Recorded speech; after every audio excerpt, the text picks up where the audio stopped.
Hello everyone, today we have new video review and this time we are going to talk about fresh release from ICM. This time kit comes in 1/35 scale and it copies le.gl Einheits-Pkw Kfz.4. It's a World War II German light anti-aircraft vehicle, and we have a commercial sample here, so it means you will get exactly the same stuff.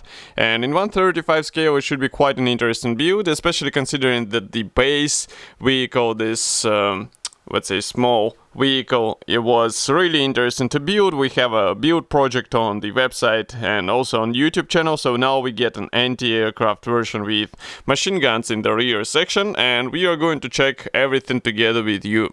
So first of all, box size is standard for this brand. Here you can see comparison with my hand. We have really beautiful box art here, and on this side here we have some information about the real subject and also about the kit itself. There are 223 parts plus 31. I guess 223 is related to the vehicle and 31 is related to the machine gun or AA gun, which will be placed in the rear section. The length of the finished model will be 112 millimeters and height will be 58 millimeters. Here on the other side you will see one of the marking options which are included into this kit. I hope that there are more, because usually ICM depicted one marking which is also shown on the box art. Just like any recent release from ICM, this one is sealed with a tape, so you won't be able to open the box. You will have to cut through this tape, and it, let's say, limits you in possibility of checking all the frames.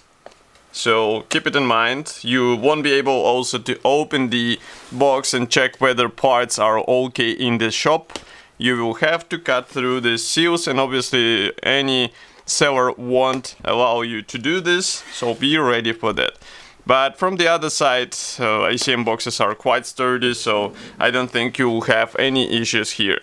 So we have a standard box structure. It's a color printed top lid here. I'm going to remove it. As you can see, it's really flexible, and this is actually what protects all the parts. It's a really sturdy box, and once I open it, so here we have all the frames packed into the same plastic bag. AA gun is packed into the separate plastic bag.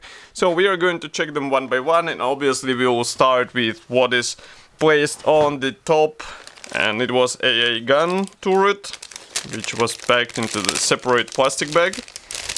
Okay. So what do we have here? A lot of thin parts and nice looking machine guns as well, so let's zoom in.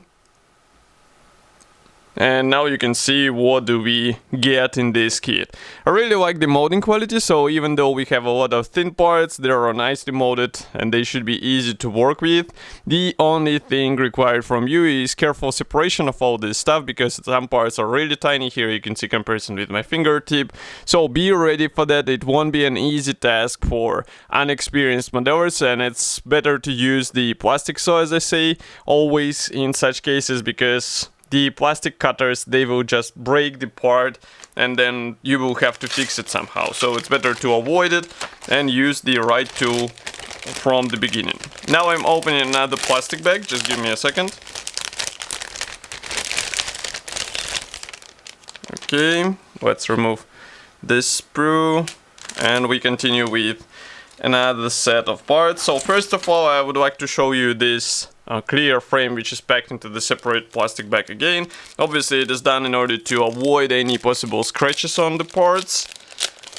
And we have glasses here, but we would need only several parts because we don't have the closed roof version of the vehicle, so obviously you need only the glass for the windscreen. Again, molding quality looks really good. As you can see, it's almost like real glass, but as far as I remember, there are no masks and no templates for these parts, so you have to cut everything with your own hands. But also I think the original design allowed you to assemble and paint the windscreen frame and then insert this clear part, so it basically helped you avoid any let's say time wasting with masking and also cutting all these stickers.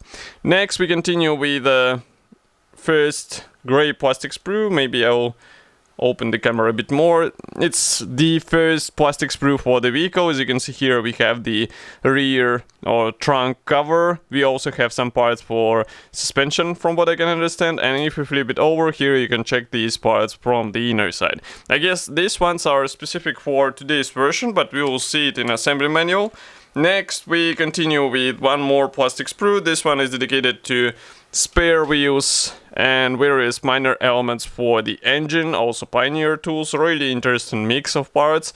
So I guess you will have to jump back and forth from each sprue to pick one of the parts, because for example here you can see these parts for the engine, and also for example here we have cooler radiator fan. But again, molding quality seems to be fine. These parts are really tiny. Here you can see comparison with my fingertip. So be sure to use the tweezers maybe, because it will help you to speed up the whole assembly process. Next, we zoom out a bit, and here we have two identical frames. As you can see, these ones are dedicated to parts which are double in the vehicle. It means doors, wheels, and also seats. So now let's zoom in to this frame. So here you can see wheels. It's really great to see plastic wheels in this kit. They look great and they will be fine on the finished vehicle. Maybe we can zoom in even more so that you can see all these parts closer. We have some rifles which will be placed in the vehicle. Also jerry cans, again seats, front seats. Separate doors, that's also a cool feature because you can open the door. Even though, as far as I remember, manufacturer does not mention such possibility, still you can do this with your vehicle, and it's a really useful thing for diorama builders because they will be able to employ it with some figures. Next, we continue with one more sprue, and this one is also new for this vehicle with a turret, because as you can see we have different rear plate which will house the turret on the rear row. There won't be seats, and we also have the tarp which will be around this turret. Really interesting. Again, you can see that even rear doors are molded separately, and let's flip it over. Inside we don't have that much of features, but I guess it was just like this on the real vehicle. I think I saw some shots of the real vehicle and it was quite, I would say, plain inside, because it's a military vehicle, so there is no need for some additional things.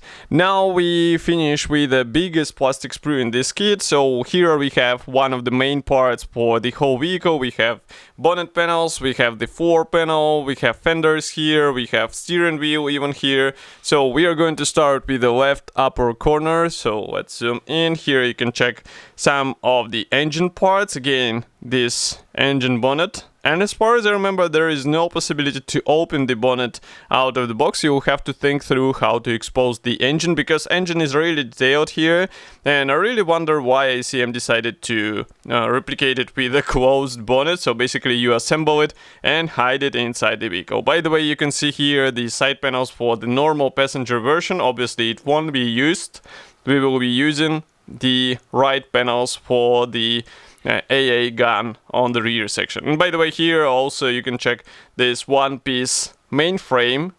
What should make it easier to get the right alignment? You will avoid dealing with separate panels and bars. Everything is supplied in the right position, so it's just a matter of careful separation and cleaning this part out of the box.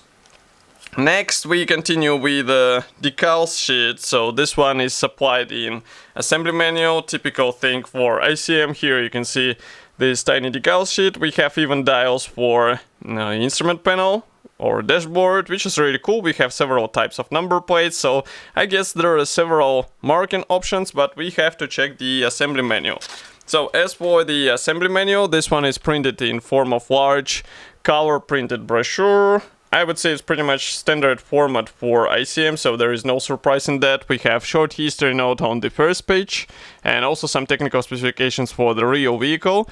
Next, we continue with the parts map. As you can see, red color means unused parts, and there will be plenty of this, so keep track of what should be installed here and there. And you saw I removed the separate manual for the AA gun. as you can see, it is supplied with a parts map. Next we have a separate assembly process, so I guess you can assemble it just like that and then install into the vehicle. So basically it's a separate set. There should be even its own number, as you can see, 35714, and we also reviewed it separately. And here, by the way, you can see some of the marking options, and also the positions of this machine gun, because it can be also elevated. And what is next? Let's flip over the page. So here we start the assembly process. You will have to start with chassis. As you can see, still there are plenty of parts to add. Some suspension parts are really detailed, so it would be a wise idea to play with some weathering, maybe to get a mirror stand for this vehicle. It might sound surprising with a military vehicle, but still I wonder what else will help you to expose all these nice suspension elements and also drivetrain, which is really good looking, and it will be hidden under the bonnet panels, as I said before. With the engine you can also play with wires, because they're not mentioned in the original manual. So if you plan to expose it somehow on the vehicle, it would be a wise idea to add some, at least, ignition wires on the engine. Next we continue with the main or floor panel with rear fenders. Next you install wheels straight away, but obviously you can install them later, that's not an issue. And note that they can be only in a straight position. If you would like to turn them somehow, then you have to adjust a bit the suspension parts, the front ones, of course. Next we continue with the firewall, which is also combined with the dashboard. And here we install side panels, which are new for this version with the machine gun. The same applies to this rear panel. Here, by the way, you can see bonnet panels, and as you can see, there is no mention of possibility to open it, even though you can do the cut right here and place one of the panel in the open position. But again, think through, get some reference photos in order to understand what is needed in order to achieve a bit more realistic appearance, so that it won't look just like a toy with the open door. Next we continue with the front fenders. We install this special plate for the AA gun. And what is next? We install some rifles in the frontal section, just like on the real vehicle. Separate doors. And again, manufacturer does not mention the possibility of opening them, so keep it in mind, because they are molded separately. They have all necessary features inside and outside, so it would be a shame to keep them all in a closed position. Next, here you can see the steering wheel installation, and now I'm trying to separate another page, so just give me a sec. Here we continue with tarp for the AA gun, and I'm not sure what is that, so if you have some ideas, I think these are the special tripods which will be used in order to fix the vehicle in place, but feel free to correct me if I'm wrong in the comment section. Here we have some Pioneer tools and headlamps getting installed on the vehicle, so obviously here you will be also using the clear parts, and again, you do not have masks for them. And final step involves installation of this twinning socket 36 on the vehicle, and in total we have to perform 82 steps. So next you go on with 2 marking options for this vehicle and 2 more. Actually, this is the 3rd marking option here. So 3 marking options in total. Frankly speaking, I'm not sure why they decided not to print them on the box outside, but at least we have more than one. And as for the whole kit, it should be already available. You can get it on official Modelimex webshop. Of course, I will be happy to hear your opinion about such release from ICM here in the comment section below. If you like this video, press the like button, subscribe to our YouTube channel, and I will see you in the next video review as usual. Thank you for joining me today, and bye!